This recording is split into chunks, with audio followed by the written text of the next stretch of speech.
Bonjour bien-aimés, content de vous voir encore ce matin, si fidèle au rendez-vous que le Seigneur vous a fixé en ce lieu.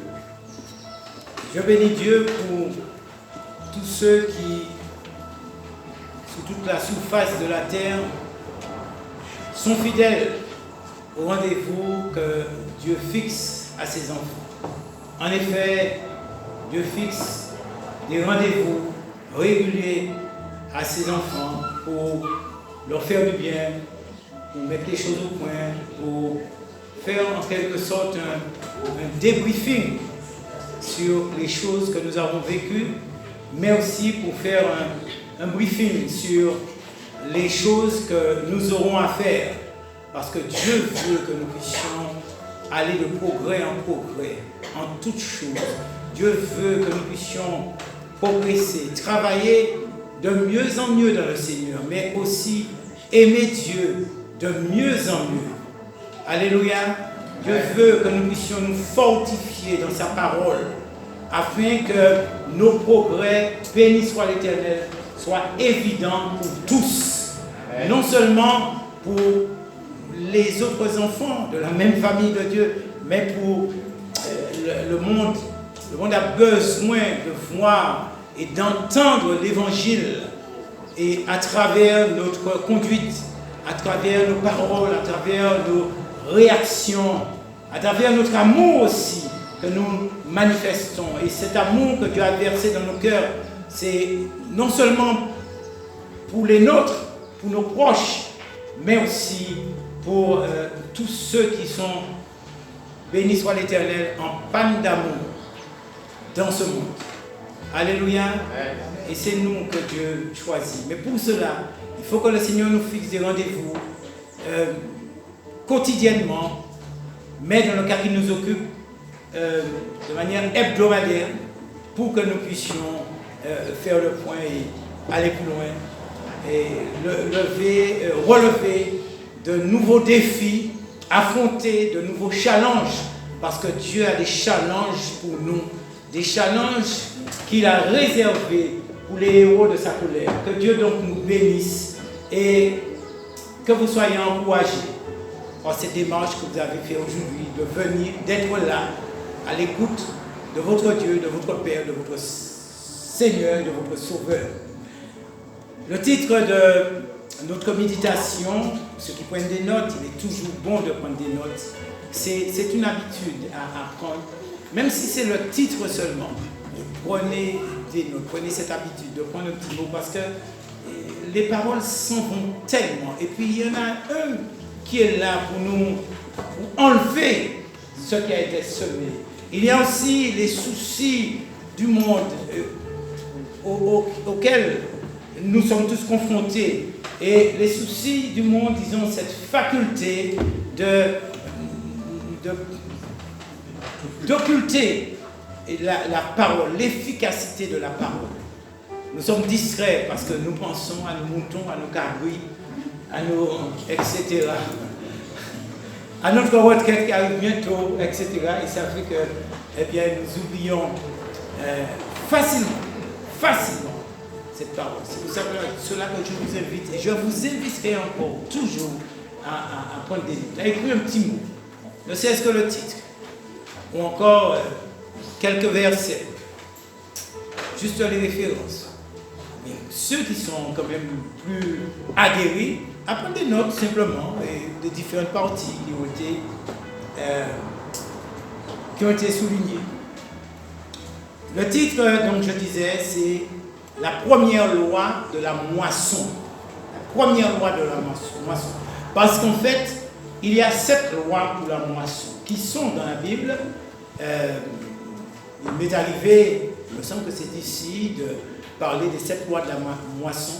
Mais ce sont des lois qui sont universelles. Elles sont valables pour les choses spirituelles, mais elles sont valables pour les choses matérielles aussi, les choses de tous les jours. Et c'est des lois que Dieu a mis en place. Et Dieu ne peut pas déroger à ces lois. La première loi de la moisson, naturellement, nous allons en parler du point de vue spirituel, bien sûr. mais vous pouvez l'appliquer à tous les exemples dans l'agriculture, le maraîchage, etc. La première loi de la moisson, et nous trouvons ça dans Galates 6, au verset 7, c'est que on moissonne ce qu'on a semé. C'est évident, n'est-ce pas? Lisons Galates, même puisque bon, le texte est là pour appuyer aussi ce que nous disons, et comme nous avons le privilège d'avoir encore une Bible sous plusieurs formes écrites, il est bon de lire la parole parce que c'est elle qui reste. Donc, Galates 6 au verset 7 dit ceci: ne vous y trompez pas, on ne se moque pas de Dieu, ce qu'un homme aura semé, il le moissonnera aussi. Je n'ai pas besoin de prendre des exemples. Nous avons des agriculteurs, mais et aussi dans tous les aspects de la vie. Et comme on dit si bien dans notre merveilleuse langue, manière ou fait qu'abandon, c'est qu'on s'en va coucher. Si vous faites qu'abandon douette, vous pouvez dormir douette. Mais si vous faites coucher, et si vous faites pencher, cocher, merci. Si vous faites cocher, pas compter qu'on va dormir douette. C'est pas possible. Alléluia. Béni soit l'Éternel. Sans planter, c'est sans pas récolter. Moun pas qu'à faire la fête et le Dieu. Parce que la première partie du verset, c'est ce que ça veut dire. Hein. Ne vous y trompez pas, on ne se moque pas de Dieu. Moun pas qu'à faire la fête et puis le Dieu. Ça veut dire que si jusqu'à maintenant tu t'es moqué de Dieu, je t'encourage, mon frère, ma soeur, à arrêter de se moquer de Dieu. Ce n'est pas notre boulot en tant qu'enfant de Dieu. C'est le diable qui se moque de Dieu. C'est le diable et ses adeptes, je veux dire ça, ses ouvriers qui se moquent de Dieu, qui se moquent de nous aussi en même temps, qui se moquent de notre foi. Ce n'est pas à nous de nous moquer de Dieu. Amen. Et je vais parler de 2 points concernant cette première loi de la moisson. La semence de la foi et la semence de l'amour. Parce que ce sont 2 semences que nous devons semer particulièrement dans le cœur de nos enfants, dans les pensées de nos enfants. Et nous allons les récolter dans leur cœur. Alléluia. Béni soit l'Éternel. Nous allons les récolter pour la gloire de Dieu. Et je peux même dire que c'est Jésus lui-même qui va les récolter. Béni soit l'Éternel. Est-ce que c'est bien clair? Je m'adresse tant aux pères parce que c'est eux qui ont plus cette responsabilité de semer les bonnes choses de Dieu.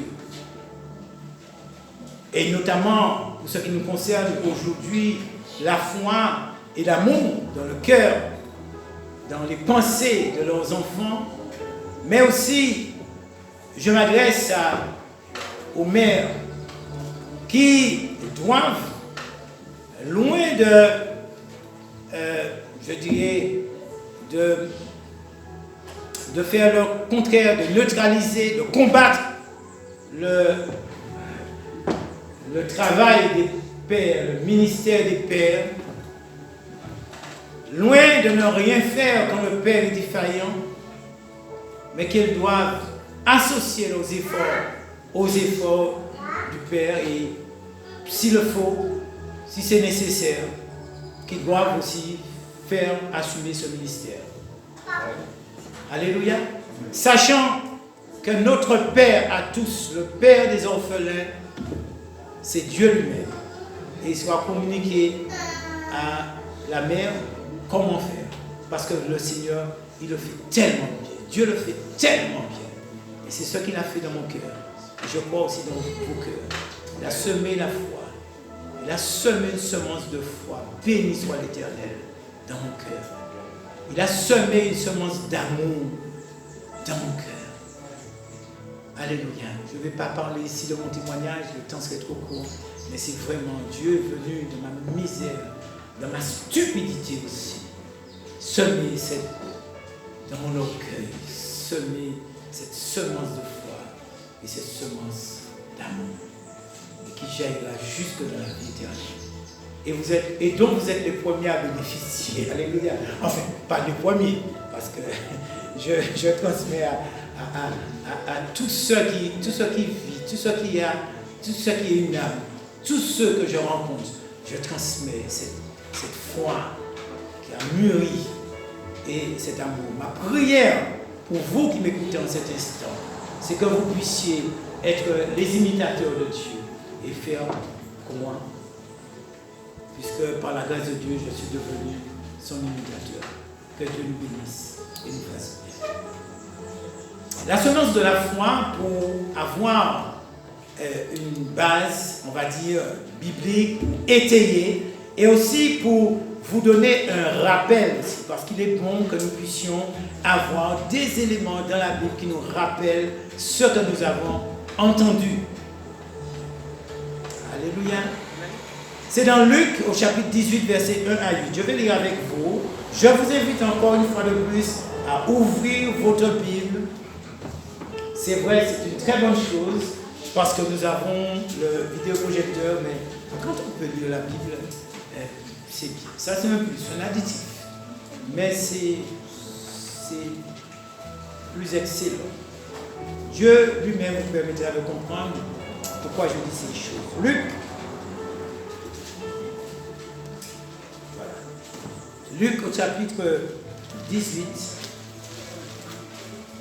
versets 1 à 8, nous dit ceci. Jésus leur adressait une parabole pour montrer qu'il faut toujours prier, ne point se relâcher. Il dit, il y avait dans une ville un juge qui ne craignait point Dieu, qui n'avait point d'égard pour personne. Il y avait aussi dans cette ville une veuve qui venait lui dire, fais-moi justice de ma partie adverse.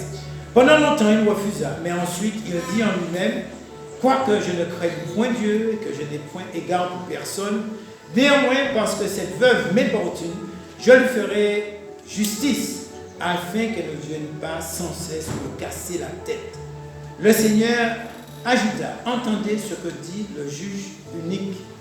Et Dieu ne ferait-il pas justice à ses élus, qui crient à lui jour et nuit? Et tardera-t-il à leur égard? Jusqu'à maintenant, peut-être que vous n'avez pas vu de rapprochement entre le thème que j'ai annoncé, la semence de la foi, et le texte que j'ai lu. Mais c'est volontairement que je l'ai fait, parce que jusqu'à maintenant, il n'y a pas de rapport. Mais je voulais vous rappeler à votre mémoire l'importance de lire la Bible. La Bible nous fait toujours du bien, même si ça n'a pas de rapport forcément avec notre situation, même si nous ne comprenons même pas ce que nous lisons, ça ne peut que nous faire du bien. Parce que c'est une lettre d'amour de celui qui nous aime de manière infinie, qui nous envoie. Et si les mots manquent, si les mots ne sont pas compréhensibles, c'est parce que tout simplement, le langage de Dieu est au-dessus de notre langage. Et c'est seulement par révélation qu'on peut comprendre Dieu. Mais nous savons que c'est un être qui nous aime et que de toute façon, ce sont des bonnes choses qu'il nous dit dans sa parole. Et nous pouvons dire, d'accord, amen, je suis d'accord avec toi, mon roi. Même si je ne comprends pas, même si je ne comprends que dalle, je suis d'accord avec toi. Ce que tu dis de moi, ce que tu dis pour moi. Amen. Et voici maintenant le verset qui nous intéresse, c'est le verset 8. Il est dit, et c'est Jésus qui le dit, deuxième partie du verset 8. Mais quand le Fils de l'homme viendra, trouvera-t-il la foi sur la terre? Est-ce qu'il pourra récolter la foi? Est-ce qu'il pourra moissonner la foi? Bien-aimé, il ne pourra le faire que dans la mesure où nous avons semé la foi dans l'esprit de nos enfants, dans les pensées de nos enfants, si nous considérons nos enfants comme un champ à ensemencer. Il ne pourra le faire, ne pourra trouver que ce que nous avons semé. Parce que le monde se chargera de semer autre chose. Et le monde a des moyens extraordinaires, des moyens techniques extraordinaires pour semer pour la chair, la corruption. Et s'il donne à cœur joie, et il le fait bien. Mais gloire soit rendue à Dieu, nous pouvons renverser la vapeur. Et je reviens à une sœur avec qui j'ai partagé tout à l'heure, son fils, combien c'est une bonne chose que son fils vienne à l'église avec maman. C'est comme ça qu'elle est. Elle est très contente, elle est très fière, mais je l'ai encouragée parce que ça va beaucoup plus loin. Et j'ai encouragé aussi ce fils à toujours accepter de venir, parce que c'est comme ça aussi que la foi sera semée dans son cœur. La foi est semée dans les pensées de nos enfants et est moissonnée dans leur cœur. Elle est semée par le rappel quotidien des promesses et des engagements de Dieu. Quand nous rappelons à nos enfants les promesses de Dieu et les engagements de Dieu, ce qui veut dire la même chose, parce que les promesses de Dieu, même si elles sont conditionnelles, mais elles sont tellement merveilleuses, tellement extraordinaires, que c'est à nous de semer cela dans l'esprit de nos enfants, parce qu'elles sont simplement incroyables. Je prends la première qui me vient à l'esprit. Si tu crois, tu verras la gloire de Dieu. Quelle promesse! Il suffit de croire. Si tu crois, c'est pas expliqué. Si tu crois ce que Dieu a dit, tu verras cette chose se manifester glorieusement dans ta vie. Amen. Les promesses de Dieu, les engagements de Dieu, où Dieu s'engage de manière incroyable à faire des choses pour nous. Même si ce n'est pas conditionnel, même en dépit de notre volonté. Jésus dit par exemple, je serai avec vous tous les jours jusqu'à la consommation de la terre. Quelle promesse, quel engagement. Et c'est Jésus qui s'engage à être avec nous. La semence de la foi est à arroser. Il nous faut arroser aussi cela, parce qu'il ne suffit pas de planter, il faut arroser. Il ne suffit pas de semer, il faut aussi arroser. Il faut prendre soin. Et premièrement par l'arrosage. La semence de la foi est à arroser, mérite, je dirais, d'être arrosée par le recours systématiquement à la prière. Le recours systématique à la prière. Quand vos enfants verront que vous priez pour vous, merci pour eux, ça leur fait quelque chose. Je me rappelle mon petit-fils, il ne sait pas parler. Il ne sait même pas parler, bon, il n'a pas l'âge, il a développé d'autres choses, mais il doit avoir dans les 2 ans, peut-être comme ça. Je ne veux pas me hasarder parce que mon fils risque de me dire, comment, tu ne connais pas l'âge de Maël? Mais je n'ai tellement de petits-fils. Donc je mélange, mais je ne veux pas offusquer aucun d'entre eux, donc je ne m'avance pas. Mais en tout cas, mon petit-fils, quand je prie avec son père par téléphone, et que son père lui dit, papi prie, dis amen, pour moi, dis maman la dit amen. Et ça l'impacte. Parce qu'il a une autre approche de moi. Un papi qui prie, tu te rends compte, ça ne vous parle, oui, hein? Ah non, ça ne vous parle, je ne suis pas n'importe qui pour lui. Je suis un papi qui prie. Il a un autre papi. Mais ce papi ne prie pas. Loin de là. Alors, vous pouvez imaginer où va sa préférence. Le papi qui prie ou le papi qui ne prie pas. Ça a un impact. Quand nous arrosons cette semence de foi systématiquement par la prière, nos enfants nous voient prier, ils apprennent ce que c'est que la foi. Parce qu'il faut la foi, n'est-ce pas? Il faut la foi. Il faut croire en celui qui a dit des choses.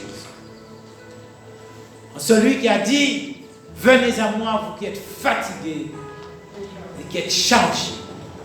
Alléluia. Et souvent, devant mes enfants qui sont déjà âgés, le plus grand doit avoir un peu plus de 40 ans, et qui mes enfants, et très souvent, quand à l'âge de l'adolescence, ou bien à ces âges où les enfants se cherchent un petit peu, ils me demandaient, me posaient une question, je vais dire, difficile.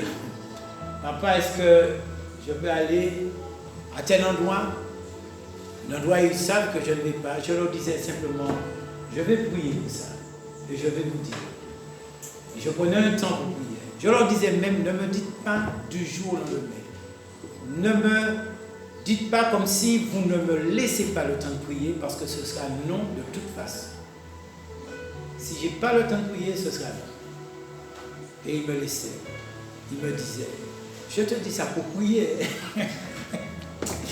C'est extraordinaire ça. Vous êtes sûr que ça impacte. Et 5 de ces enfants, bénis soit l'Éternel, sur 6, sont maintenant des serviteurs de l'Éternel. Ils travaillent dans l'Église. Ils remplissent le ministère. Et ce que je veux partager avec vous, parce que c'est vraiment une joie extraordinaire que Dieu donne à un père, c'est que les 2 grands frères, les 2 aînés, sont aujourd'hui allés donner un coup de main à la guitare et à la basse au 3e qui doit conduire la louange dans son église. C'est pas grâce. Je vous dis franchement, j'ai failli pleurer de joie quand il nous dit ça, quand le plus jeune qui vient de commencer dans le ministère m'a dit que mes frères, un tel vont venir me donner un coup de main. Vont venir assurer. C'est merveilleux. Prions pour nos enfants. Semons cette semence de foi. Et non seulement semer, tout le monde le sait, ne suffit pas. Semer et arroser ne suffit pas. Il faut aussi entretenir. Voyez, enlever les herbes folles ou encore les tiges gourmandes, je crois, c'est ce qu'on les appelle pour les tomates. Vous savez, les tiges gourmandes. Quels sont ceux qui connaissent, qui ont déjà planté des tomates? C'est bien ça, les tiges gourmandes, ou on dit les gourmandes, qui vont empêcher une croissance convenable. Alors l'entretien, en ce qui concerne la semence de la foi, consiste à pratiquer régulièrement l'action de grâce et le témoignage des réponses de Dieu. Dites à vos enfants, j'ai crié pour ça. Et quand je dis ça, je souris parce que j'ai ma fille, ma seule fille, et quand nous avons des discussions, quand nous n'arrivons pas à trop nous accorder, ça arrive toujours, elle me dit en souriant, parfois, presque en me tapant sur l'épaule, papa, je vais prier pour toi. Je vais prier pour toi. Donc, et c'est très amusant qu'elle fait ça, parce que c'est un juste retour des choses, parce que je lui ai dit tellement souvent, ma fille, je vais prier pour toi. Tu ne comprends pas ce que je te dis, c'est normal, mais je vais prier pour toi. Et Dieu a tellement béni. Alléluia.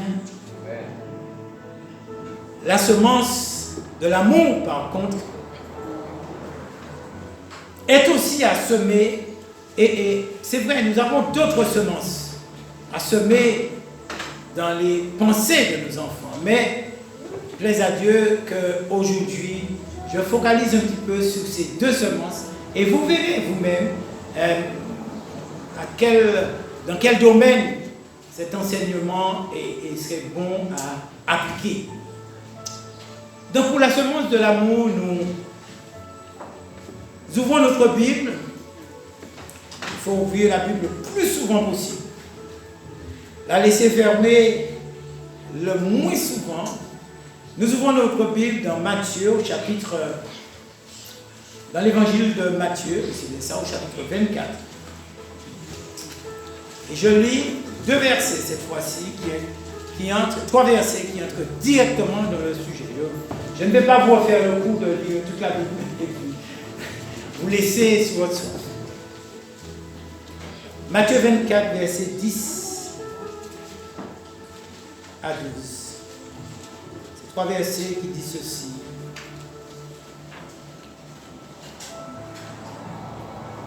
Alors, plusieurs succomberont et ils se trahiront, se haïront les uns les autres. Ça, c'est un rapport aux temps difficiles dans lesquels nous sommes entrés, aux temps compliqués. Plusieurs se haïront et ils se trahiront, se haïront les uns les autres. Verset 11. Plusieurs faux prophètes s'élèveront et séduiront beaucoup de gens. Et parce que l'iniquité se sera accrue, l'amour du plus grand nombre se refroidira. Alléluia. L'amour du plus grand nombre se refroidira. Et l'amour de vos enfants aussi ne pourra résister à ce refroidissement général que si vous avez semé abondamment cette semence d'amour dans le cœur pour les jours difficiles. Et si cette semence d'amour a porté du fruit, ils pourront être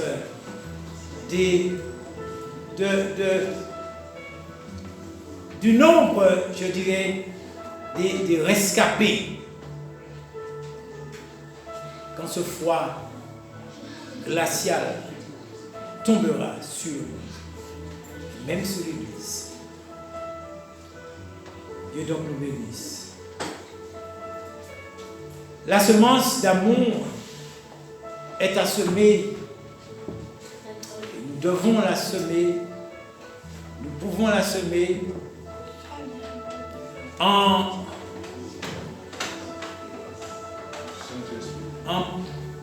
pourvoyant constamment aux besoins de nos enfants, en ne cherchant aucun prétexte pour nous défiler. Si Dieu nous a donné des enfants, il nous donnera les moyens aussi pour les nourrir. Je m'arrête un instant pour prier, puisque effectivement ça se comprend, vu l'amour que vous avez dans le cœur pour notre sœur qui a actuellement un malaise. Je m'arrête un petit moment pour prier. Je demande à l'Église de se lever. Nous allons tous prier pour nos anciens. Seulement les anciens qui vont la prendre en charge, mais aussi. Éternel, notre Dieu, notre roi, nous te présentons notre sœur qui nous a rejoints il n'y a pas si longtemps. Tu connais sa situation, tu sais dans quelles circonstances elle nous a rejoints. C'est parce qu'elle a senti qu'elle a une famille ici qu'il aime. Éternel notre Dieu, merci pour ces occasions que tu nous donnes à travers sa situation, à travers ses faiblesses, de manifester l'amour que nous avons pour elle. Éternel, parce qu'elle est de notre famille. Elle est de la famille de Dieu. Selon que tu dis, Seigneur, de ta parole, que du fumier, tu retires les déchets, mais pour les faire asseoir avec les grandes œuvres. Seigneur, je te prie en cet instant. Et nous te prions, l'Église, dans une parfaite communion, de concert avec nos anciens, nous te prions de bénir notre sœur, de la guérir, Seigneur, parce que tu es le Dieu de guérison, de parachever ce travail merveilleux de délivrance que tu as commencé avec elle, Seigneur. C'est toi qui connais le début de l'épreuve, mais aussi la fin de l'épreuve. Et nous bénissons ton nom, parce que toi, tu n'as pas de problème.